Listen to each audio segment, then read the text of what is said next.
അധ്യായം 9 1 മുതൽ 14 വരെയുള്ള വാക്യങ്ങൾ. രണ്ടാമത്തെ പെസഹ.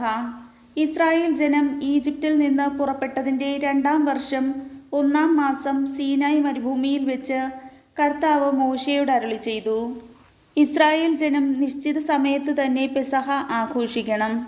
ഈ മാസം 14-ാം ദിവസം വൈകുന്നേരം എല്ലാ നിയമങ്ങളും ചട്ടങ്ങളും അനുസരിച്ച് നിങ്ങൾ പെസഹ ആചരിക്കണം. പെസഹ ആചരിക്കണമെന്ന് ഇസ്രായേൽ ജനത്തെ മോശ അറിയിച്ചു. അങ്ങനെ അവർ 1-ാം മാസം 14-ാം ദിവസം വൈകുന്നേരം സീനായി മരുഭൂമിയിൽ വെച്ച് പെസഹ ആചരിച്ചു. കർത്താവ് മോശയോട് കൽപ്പിച്ചതനുസരിച്ച് ഇസ്രായേൽ പ്രവർത്തിച്ചു.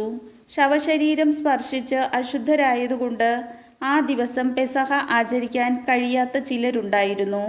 അവർ മോശയുടെയും അഹ്റോൻ്റെയും അടുത്ത് ചെന്ന് പറഞ്ഞു, ഞങ്ങൾ മൃതശരീരം സ്പർശിച്ച് അശുദ്ധരായി. എന്നാൽ നിശ്ചിത സമയത്ത് ഇസ്രായേലിലെ മറ്റ് ആളുകളോട് ചേർന്ന് കർത്താവിന് കാഴ്ച സമർപ്പിക്കുന്നതിൽ നിന്ന് ഞങ്ങളെ തടയേണ്ടതുണ്ടോ? മോശ പറഞ്ഞു, കർത്താവ് തൻ്റെ ഹിതം എന്നെ അറിയിക്കുന്നതുവരെ കാത്തിരിക്കുക.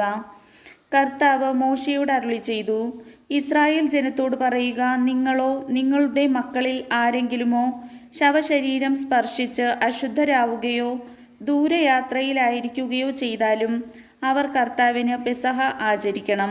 2-ാം മാസം 14-ാം ദിവസം വൈകുന്നേരം അവർ അത് ആചരിക്കണം. പുളിപ്പില്ലാത്ത അപ്പവും കയ്പുള്ള ഇലയും കൂട്ടി പെസഹ ഭക്ഷിക്കണം. പ്രഭാതത്തിലേക്ക് ഒന്നും അവശേഷിക്കരുത്. മൃഗത്തിൻ്റെ അസ്ഥിയൊന്നും ഒടിയുകയുമരുത്. നിയമങ്ങൾ അനുസരിച്ച് അവർ പെസഹ ആചരിക്കണം.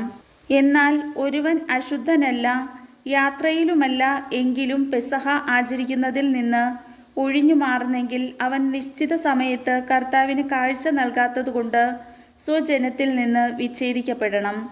അവൻ തൻ്റെ പാപത്തിൻ്റെ ഫലം വഹിക്കണം. നിങ്ങളുടെ ഇടയിൽ വന്നു പാർക്കുന്ന പരദേശി കർത്താവിന് പെസഹ ആചരിക്കുന്നെങ്കിൽ നിയമങ്ങളും വിധികളും അനുസരിച്ച് അവൻ അത് നിർവഹിക്കണം. പരദേശിക്കും സ്വദേശിക്കും ഒരേ നിയമം തന്നെ. കർത്താവിൻ്റെ വചനം.